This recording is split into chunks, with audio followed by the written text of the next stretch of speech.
Hello friends, class 8 से अपने नए चैप्टर स्टार्ट करते हैं, अलजेब्रिक एक्सप्रेशन एंड एंटिटीज।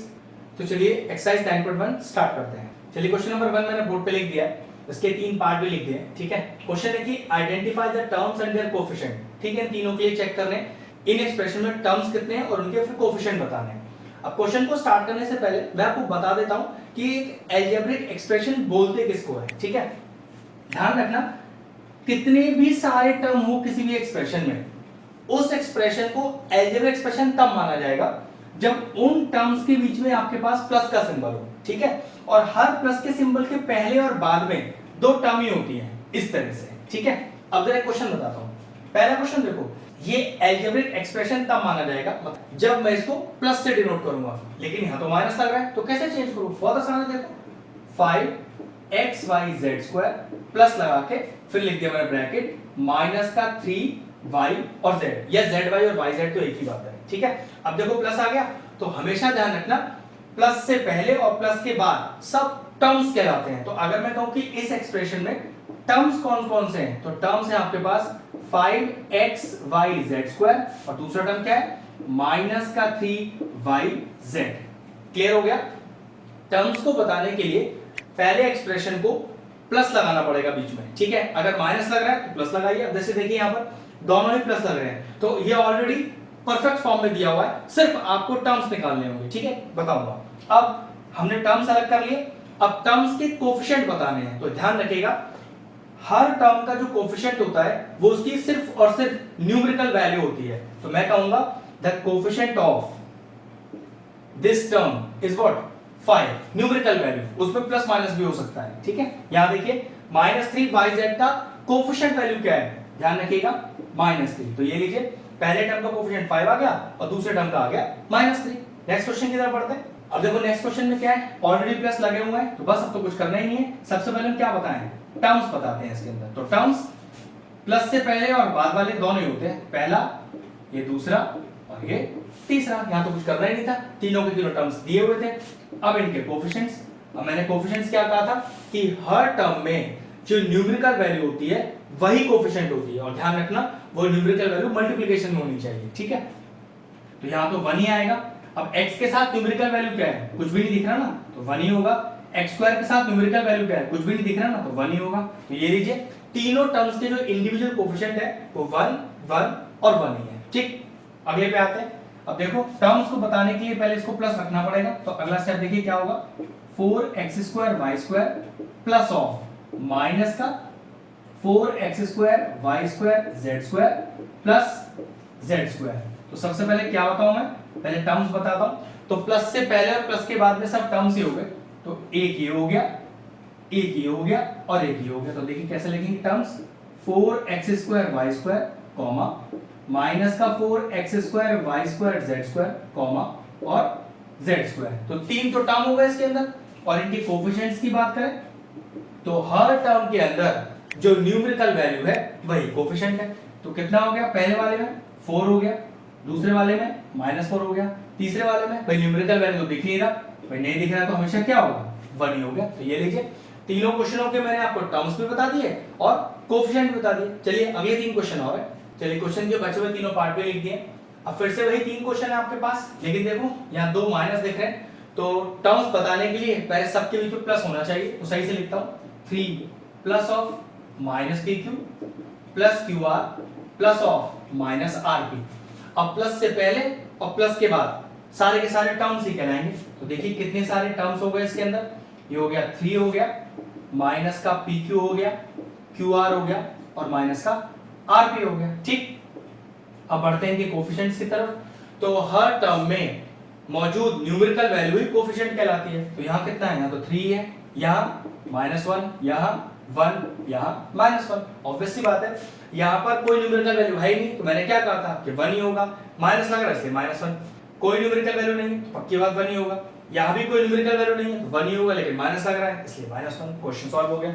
चलिए यहाँ टर्म्स निकालते हैं। अब एक माइनस लग रहा है तो पहले प्लस बनाना पड़ेगा इसे, x/2 plus y/2 plus of minus का xy। बस अब क्या तो हो गया। तो टर्म्स कौन कौन से हो गए, प्लस से पहले और प्लस के बाद सारे टर्म्स ही कहलाएंगे।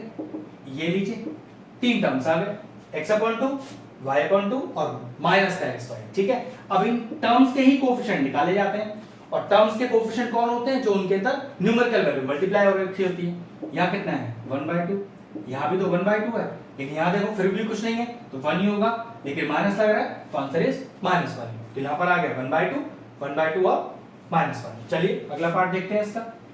यहाँ भी माइनस लग रहा है, पहले प्लस लगाना पड़ेगा, तो 0.3a प्लस ऑफ माइनस का 0.6 ab प्लस ऑफ 0.5 b।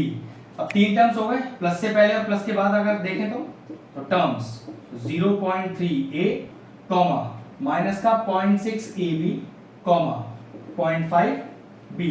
अब इन टर्म्स के कोफिशिएंट जो उनकी न्यूमेरिकल वैल्यू, तो ये लीजिए, तो पहले वाले में है 0.3, दूसरे वाले में है माइनस का 0.6 और तीसरे वाले में कोफिशिएंट है 0.5। तो ये लीजिए पहला क्वेश्चन फिनिश हो गया। टर्म्स निकाल लिए, कोफिशिएंट निकाल लिए। फिर से बता देता हूं, टर्म्स निकालने के लिए पूरे एक्सप्रेशन में सारे प्लस होने चाहिए, प्लस नहीं है तो प्लस को आप इंट्रोड्यूस कीजिए और माइनस वाले को ब्रैकेट में लगा दीजिए। ये लीजिए क्वेश्चन 1 फिनिश हो गया। नेक्स्ट क्वेश्चन 2 करते हैं। अब देखिए क्वेश्चन नंबर 2 क्या कह रहा है। क्वेश्चन कह रहा है classify the following as monomial, binomial and trinomial. तो मैं आपको लॉजिक बता देता हूं, एक सिंगल टर्म लिखा हो तो मोनोमियल, दो या दो से ज्यादा टर्म के बीच में प्लस या माइनस लग रहा हो तो टर्म्स या तो बायनोमियल होगा या ट्राइनोमियल। देखो कैसे बता रहा हूं, एक प्लस लग रहा है ना, तो प्लस से पहले एक है, प्लस के बाद एक है, दो टर्म्स हो गए ना, तो ये हो गया अपने आप बायनोमियल। एक सिंगल टर्म लिखा है, कोई और टर्म इसके साथ प्लस में या माइनस में नहीं है, मल्टीप्लिकेशन में होता तब भी मोनोमियल ही कहलाता, लेकिन अगर टर्म इसके साथ प्लस या माइनस में होते तब उसे बायनोमियल या ट्राइनोमियल बोलते हैं, ठीक है। तो ये कैसा हो गया? ये मोनोमियल हो गया। अब देखो 1 2 3 4, क्योंकि प्लस लगा ना बीच में, माइनस भी लग रहा होता तब भी कोई फर्क नहीं पड़ता, ठीक है। 1 2 3 4, तो ऑब्वियसली बात है ना ये मोनोमियल है, ना ये बायनोमियल है, ना ये ट्राइनोमियल है, ये कुछ भी नहीं है। यहाँ आइए, प्लस लग रहा है तो 1 2 और 3, मतलब प्लस से पहले प्लस के बाद सब आपके अलग अलग टर्म्स हैं और टोटल 3 टर्म्स हैं, तो क्या हो गया? ये हो गया ट्राइनोमियल। यहाँ देखिए माइनस से पहले माइनस के बाद टोटल मिला के 2 टर्म्स है ना, ये ध्यान रखिएगा, मल्टीप्लिकेशन में टर्म्स हो तब भी वो एक ही माना जाता है, प्लस या माइनस लगाओ तब वो डिफरेंशिएट होता है, ठीक है। तो यहाँ पर एक टर्म हो गया, यहाँ पर एक टर्म हो गया, 2 टर्म हो गए, तो ये कैसा हो गया? ये हो गया बायनोमियल टर्म। चलिए कुछ टर्म्स और लिख दिए, फिर से मुझे बताना है मोनोमियल, बायनोमियल, ट्राइनोमियल। प्लस और माइनस क्वेश्चन मौजूद है, तो प्लस से पहले या माइनस के बाद कुछ भी समझ लीजिए। तो देखो माइनस से पहले ये एक टर्म हो गया, फिर एक ये टर्म हो गया, ये एक टर्म हो गया, 3 टर्म हो गए, ट्राइनोमियल टर्म हो गया। चलिए यहाँ पर वही लॉजिक है कि माइनस से पहले भी एक टर्म माना जाएगा, बाद में भी, और ये वाला भी ट्राइनोमियल टर्म है। यहाँ देखना 1 और 2, एक ही साइन है ना, तो पहले और बाद में 2 टर्म हो गए तो बायनोमियल। यहाँ चेक करो 1 2 3 और 4, ना ये मोनोमियल, ना ये बायनोमियल, ना ये ट्राइनोमियल, ये कुछ भी नहीं है। चलिए क्वेश्चन 2 के बचे हुए सारे एक्सप्रेशन लिखते हैं। एक सिंगल एक्सप्रेशन लिखा हुआ है पी क्यू आर, कोई प्लस माइनस नहीं है बीच में, तो ये सिंगल टर्म कहलाएगा। तो ये क्या हो गया? ये हो गया मोनोमियल। 2 टर्म्स के बीच में देखो प्लस लग रहा है, एक ये पूरा माना जाएगा, एक ये पूरा, 2 टर्म हो गए, क्या हो गया? बायनोमियल। यहाँ भी देखो एक साइन से पहले और साइन के बाद कुल मिला के 2 ही टर्म्स है, तो क्या माना जाएगा? बायनोमियल। ये लीजिए क्वेश्चन 2 फिनिश हो गया। थर्ड क्वेश्चन स्टार्ट करते हैं। चलिए क्वेश्चन नंबर 3 करते हैं। ऐड करना एक्सप्रेशंस। तो देखो 1 2 और 3 एक्सप्रेशन दिए हुए हैं, तो सबसे पहले ऐड करना है, तो इनके कॉमा हटा के ऐड का सिंबल लगाते हैं। AB minus BC plus BC minus CA plus CA minus AB। एक चीज का ध्यान रखना, आप कभी भी अलजेब्रिक एक्सप्रेशन में कुछ जोड़ रहे हो या घटा रहे हो तो लाइक टर्म्स ही ऐड हो सकते हैं या सब्ट्रैक्ट हो सकते हैं। लाइक टर्म्स का मतलब ये जो AB वाला टर्म है ये सिर्फ और सिर्फ AB वाले से ही जुड़ सकता है या सब्ट्रैक्ट हो सकता है। तो चेक करो AB और कौन है, ये देखिए AB रहा, ये प्लस का AB माइनस का AB, ये लीजिए कैंसिल आउट हो गया। ऐसे BC वाला टर्म सिर्फ BC वाले से ही जुड़ सकता है या सब्ट्रैक्ट हो सकता है, इन्हें लाइक टर्म्स बोलते हैं। तो माइनस का BC प्लस का BC, ये लीजिए ये भी कैंसिल आउट हो गया आपस में। CA वाला CA से ही जुड़ेगा या सब्ट्रैक्ट होगा, तो माइनस का CA और प्लस का CA, ये लीजिए। तो कुल मिला के आंसर क्या आया? 0 आ गया, सारे टर्म्स कट गए। चलिए इसका अगला क्वेश्चन लिखते हैं। और जहां कॉमन लग रहा है सबसे पहले हम प्लस लगाते हैं क्योंकि सम निकाल रहे हैं। तो A minus B plus AB, ये लीजिए कॉमा की जगह प्लस लग गया। B minus C plus BC, फिर कॉमा की जगह प्लस लग गया। C minus A plus AC। नियम वही रहेगा जोड़ने का और घटाने का कि लाइक टर्म्स ही सब्ट्रैक्ट होते हैं और ऐड होते हैं। A, तो सिंगल A देखिए, ये लीजिए सिंगल A, तो माइनस का A प्लस का A कैंसिल आउट हो गया। सिंगल B चेक करिए, ये रहा सिंगल B, तो माइनस का B प्लस का B, ठीक है। सिंगल AB चेक करिए, AB AB ओके, कहीं पर और AB नहीं लिखा, तो कुछ नहीं हो सकता, इसे भी को एज इट इज लिखना पड़ेगा। प्लस लगाइए, ब्रैकेट लगा लीजिए, माइनस का सी, ओके, तो प्लस का सी, ये लीजिए कैंसिल आउट हो गया। बीसी, चलिए और बीसी ढूंढिए, कोई बीसी नहीं है तो कुछ नहीं कर सकते, एज इट इज लिखना पड़ेगा, प्लस और ब्रैकेट। बचा है लास्ट में एसी, और कोई एसी वाला टर्म नहीं है, तो ना तो ये जुड़ सकता है ना ये सबट्रैक्ट हो सकता है। बस यही आपका फाइनल आंसर है, A B plus B C plus C A. Finish हो गए। क्वेश्चन नंबर 3 के नेक्स्ट दो पार्ट लिख दिए। करना ऐड ही है, तो जहां कॉमन लग रहा है वहां पहले ऐड लगाते हैं। तो 2 P square Q square minus का 3 पी क्यू प्लस 4, चलिए कॉमा के लगाया सम, जोड़िए 5 प्लस 7 पी क्यू माइनस का 3 पी स्क्वायर और क्यू स्क्वायर। अभी मैंने क्या बताया था कि जोड़ने के लिए और सब्ट्रैक्ट करने के लिए आपको लाइक टर्म्स चाहिए। अब like terms P square Q square, तो ये पी स्क्वायर क्यू स्क्वायर सिर्फ पी स्क्वायर क्यू स्क्वायर से ही ऐड या सब्ट्रैक्ट हो सकता है। तो ढूंढिए और कोई है क्या? हाँ बिल्कुल ये रहा। तो देखिए प्लस का 2 माइनस का 3, तो प्लस का 2 माइनस का 3 कितना आ गया? माइनस का 1, और ये P square Q square as it is पीछे लिखे रहने दीजिए, इसका आपको कुछ नहीं करना, प्लस फिर ब्रैकेट लगा लीजिए पी क्यू, ये रहा पी क्यू वाला एक और टर्म है। तो देखो इनके कोफिशिएंट चेक करो, माइनस का 3 और प्लस का 7, तो माइनस 3 प्लस 7 कितना आएगा? प्लस का 4, और जो पीछे का पी क्यू है उसे एज इट इज कुछ नहीं करना, प्लस ब्रैकेट लगा लीजिए। क्या बचा? प्लस का 4 बचा, प्लस का 5 बचा, तो what is plus 4 plus 5, that is equal two plus 9। ठीक है, अब सही से रीअरेंज कर देते हैं। तो माइनस का P square Q square plus 4 P Q और प्लस का 9, ये लीजिए कंप्लीट हो गया। सेकंड पार्ट पे आते हैं कि जितने भी कॉमा दिखाई दे रहे हैं सब पहले प्लस लगाइए, तभी क्वेश्चन सॉल्व होगा।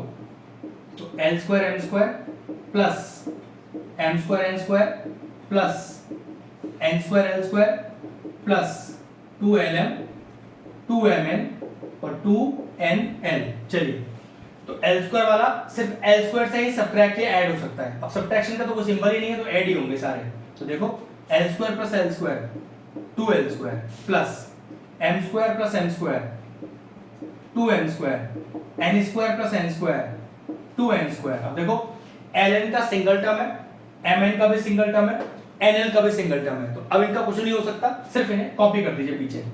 2lm 2mn plus 2nl। अब कोई भी ऐसा लाइक टर्म नहीं है जो दो हो और जिन्हें जोड़ा जा सकता हो। ठीक है, तो यही आपका फाइनल आंसर हो गया। क्वेश्चन फिनिश हो गया। नेक्स्ट क्वेश्चन की तरफ बढ़ते हैं। चलिए क्वेश्चन नंबर 4 का फर्स्ट पार्ट लिख दिया है। सब्ट्रैक्ट करना है इस एक्सप्रेशन को फ्रॉम दिस एक्सप्रेशन। तो ध्यान रखिएगा, फ्रॉम अगर जब भी वर्ड आएगा तो फ्रॉम के बाद वाले एक्सप्रेशन को पहले लिखना पड़ेगा। ठीक है, ध्यान रखिएगा, फ्रॉम में सब्ट्रैक्शन का यही नियम होता है। तो 12a माइनस का 9ab प्लस का 5b प्लस का 3 सब्ट्रैक्ट, और जैसे सब्ट्रैक्ट का सिंबल लगेगा एक ब्रैकेट लग जाएगा, ये आएगा पीछे। ठीक है, ये हो गया 4a माइनस का 7ab प्लस का 3b और प्लस का 12। फिर समझ लीजिए, सब्ट्रैक्ट करना है इस एक्सप्रेशन को फ्रॉम इसमें से, तो इसमें से करना है ना, तो ये पहले आएगा सब्ट्रैक्ट का सिंबल, ब्रैकेट, और ये बाद में आएगा। अब अगर ब्रैकेट से पहले कभी भी नेगेटिव साइन लग रहा हो और आपको ब्रैकेट ओपन करना हो, तो याद रखिएगा अंदर के सारे साइन रिवर्स हो जाएंगे। वो किस तरह से देखिएगा, इसमें तो कोई चेंज नहीं, ये तो एज इट इज कॉपी कर दो। 12a माइनस का 9ab प्लस का 5b माइनस का 3, चलिए साइन चेंज कीजिए, प्लस लग रहा है माइनस हो गया, माइनस लग रहा है प्लस हो गया, प्लस लग रहा है माइनस हो गया, प्लस लग रहा है माइनस हो गया। ठीक है, चलिए अब उसी तरह से ऐड सब्ट्रैक्ट करते हैं। लाइक टर्म से जोड़ सकते हैं या सब्ट्रैक्ट हो सकते हैं। ए, तो सिंगल ए वाला ढूंढिए कोई टर्म है जिसके साथ इसे जोड़ा जा सकता हो या सब्ट्रैक्ट किया जा सकता हो। तो ए वाला देखो ये रहा, तो प्लस का 12 माइनस का 4, तो प्लस का 8, ए पीछे लिखा रहने दीजिए, प्लस लगा के ब्रैकेट लगा लीजिए। अब ए बी वाला टर्म ढूंढिए, ए बी वाला एक ये है, दो है यहाँ पर, तो माइनस का 9 प्लस का 7, तो कितना हो गया? माइनस का 2। ए बी को एज इट इज पीछे लिखा रहने दीजिए, प्लस लगा के फिर ब्रैकेट लगा लीजिए। बी वाला टर्म ये है, एक ये है बी वाला, दो बी वाले हैं, तो 5 माइनस 3 इस प्लस 2, बी पीछे लगा रहने दीजिए, प्लस लगा के फिर ब्रैकेट लगा लीजिए। क्या बच गया? माइनस का 3 बच गया है और माइनस का 12 बच गया है। तो व्हाट इज माइनस 3 और माइनस 12 इज माइनस 15। सारे टर्म हो गए, बस सही से रीअरेंज करके लिख देते हैं। 8a plus into minus is minus का 2ab प्लस 2b और माइनस का 15। क्यों? Plus into minus is minus. तो ये लीजिए सब्ट्रैक्शन का पहला क्वेश्चन हो गया। अगला पार्ट करते हैं इसका। चलिए इसका नेक्स्ट पार्ट लिख दिया। फिर से भाई सब्ट्रैक्ट करना है इस एक्सप्रेशन को फ्रॉम इसमें से। तो मैंने कहा था अगर फ्रॉम लिखा हो तो फ्रॉम वाला टर्म हमेशा पहले लिख के आएगा। तो लिखिए वाला पहले टर्म, तो 5xy माइनस का 2yz माइनस का 2zx प्लस का 10xyz, लगाया माइनस और लगा दिया ब्रैकेट। अब देखिए इस पहले वाले एक्सप्रेशन को, कितना 3xy प्लस 5yz माइनस का 7zx, ठीक है। चलिए अब इस ब्रैकेट को खोलते हैं और ब्रैकेट के बाद नेगेटिव साइन है ना, तो सारे साइन अंदर के रिवर्स हो जाएंगे। कितना आएगा 5xy माइनस का 2yz माइनस का 2zx प्लस का 10xyz। चलिए रिवर्स कीजिए साइन, माइनस का 3xy माइनस का 5yz प्लस का 7xz। zx और xz एक ही बात होता है मल्टीप्लिकेशन में, ठीक है। अब जोड़ना घटाना लाइक टर्म्स के साथ ही हो सकता है। तो xy चेक करो, कोई और xy है इसके अंदर? ये है xy, जी हाँ बस दो ही है। तो चलो चेक कर लो, प्लस का 5 माइनस का 3 तो कितना होगा प्लस का 2। xy को एज इट इज लिखा रहने दीजिए, प्लस लगा के ब्रैकेट लगा दीजिए। yz कोई और yz है? बिल्कुल ये रहा, एक और yz है। तो देखिए -2 और -5, what is -2 -5 -7, yz as it is, ठीक है। प्लस लगा के फिर ब्रैकेट लगाइए। zx वाला टर्म कोई और है zx? जी हाँ ये एक और है zx।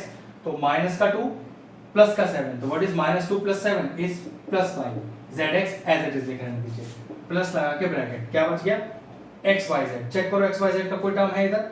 नहीं, कोई टर्म ही नहीं है। तो सिंगल अकेला टर्म है, कुछ नहीं कर सकते, एज इट इज लिखना पड़ेगा, ठीक है। और सारा टर्म मेरे ख्याल से कंप्लीट होगा। तो ये लीजिए सही से एक बार रीअरेंज करके और लिख देता हूं। तो 2xy माइनस का 7yz प्लस का 5zx और प्लस का 10xyz, ये लीजिए आ गया फाइनल आंसर। अब एक भी टर्म इसके अंदर ऐसा नहीं है जो लाइक हो, सिर्फ सिंगल सिंगल टर्म है सारे, आगे कुछ नहीं हो सकता। सब्ट्रैक्शन इसका कंप्लीट हो गया। चलिए एक्सरसाइज का आखिरी क्वेश्चन आ गया। सब्ट्रैक्ट ही करना है इस एक्सप्रेशन को फ्रॉम दिस एक्सप्रेशन। तो मैंने क्या कहा था, फ्रॉम वाला पहले आएगा। तो चलिए ध्यान से लिखिएगा, काफी लंबा टर्म है। तो 18 माइनस का 3p माइनस का 11q प्लस का 5pq माइनस का 2pq स्क्वायर प्लस का 5p²q माइनस ब्रैकेट। अब आएगा पहले वाला टर्म, ठीक है। लिखिएगा 4p² माइनस का 3pq प्लस का 5pq² माइनस का 8p प्लस का 7q और माइनस का 10। अब क्या करना है, ब्रैकेट ओपन करना है, ब्रैकेट के बाहर माइनस लग रहा है, सारे साइन रिवर्स हो जाएंगे। चलिए करिएगा। तो 18 माइनस का 3p माइनस का 11q प्लस का 5pq माइनस का 2pq² प्लस का 5p²q। चलिए साइन रिवर्स होंगे। अब माइनस का 4p²q प्लस का 3pq माइनस का 5pq² प्लस का 8p माइनस का 7q और प्लस का 10। अब लाइक टर्म्स ही जोड़े जा सकते हैं और सब्ट्रैक्ट किए जा सकते हैं। तो 18 मतलब न्यूमेरिकल वैल्यू है 18 और कोई न्यूमेरिकल वैल्यू, बिल्कुल हाँ ये 10। तो 18 और 10 दोनों ही प्लस के हैं, तो कितना हो गया 28, प्लस लगा के ब्रैकेट लगा लीजिए। p वाला टर्म चेक करिए, सिंगल p, एक p सिंगल यहाँ पर है और एक p सिंगल यहाँ पर है। तो कितना हो गया देखो, माइनस का 3 प्लस का 8, तो प्लस का 5 p एज इट इज, फिर प्लस लगा के ब्रैकेट लगा लीजिए। तो एक सिंगल q है, सिंगल q वाला कोई और टर्म है? सिंगल q बिल्कुल ये रहा देखिए। तो माइनस का 11 माइनस का 7 कितना हो गया माइनस का 18, q एज इट इज लगा रहने दीजिए, प्लस लगा के ब्रैकेट। नाउ pq का सिंगल टर्म चेक करिए, ये रहा pq का, और कोई नहीं, बस दो ही हैं। तो प्लस का 5 प्लस का 3, तो प्लस का 8 pq as it is, plus लगा के ब्रैकेट लगा दीजिए। pq² चेक करो, pq² और कौन है? ये pq², ओके pq², लीजिए यहाँ पर मिल गया। तो माइनस का 2 माइनस का 5, तो माइनस का 7 और pq² as it is, plus लगा के ब्रैकेट लगा लीजिए। p²q एक ये रहा, एक ये रहा, और कोई लेंगे। तो प्लस का 5 माइनस का 4, तो प्लस का 1 और p²q पीछे लिखा रहने दीजिए, प्लस लगा के ब्रैकेट लगा लीजिए। नहीं, मेरे ख्याल से अब कोई टर्म बचा ही नहीं है, सारे टर्म कंप्लीट हो गए। बस अब इसको एक बार प्रॉपर लिख देते हैं। किस तरह से देखिए, 28 plus 5p plus into minus is minus, minus 18q plus 8pq plus into minus is minus 7pq square और प्लस का p स्क्वायर q। अब यहाँ आप 1 लिखो या मत लिखो, फर्क नहीं पड़ता, ठीक है। तो ये क्वेश्चन हमारा कंप्लीट हो गया, एक्सरसाइज भी पूरी कंप्लीट हो गई। अच्छे से क्वेश्चन की प्रैक्टिस कीजिएगा सारे। नेक्स्ट लेक्चर में नेक्स्ट एक्सरसाइज स्टार्ट करेंगे। चलिए वीडियो फिनिश करते हैं। अगर हमारे व्यूअर्स को हमारे वीडियोस पसंद आ रहे हैं तो हमारे चैनल को सब्सक्राइब कर लें और साथ में लगे बेल आइकन को भी हिट कर दें। आपको अगर मैथ से जुड़ा कोई क्वेरी है किसी भी क्लास के लिए तो वो आप मुझे व्हाट्सएप कर सकते हैं, जो नीचे नंबर आ रहा है। आपका जो सोल्यूशन है मैं जल्दी से जल्दी देने का कोशिश करूंगा।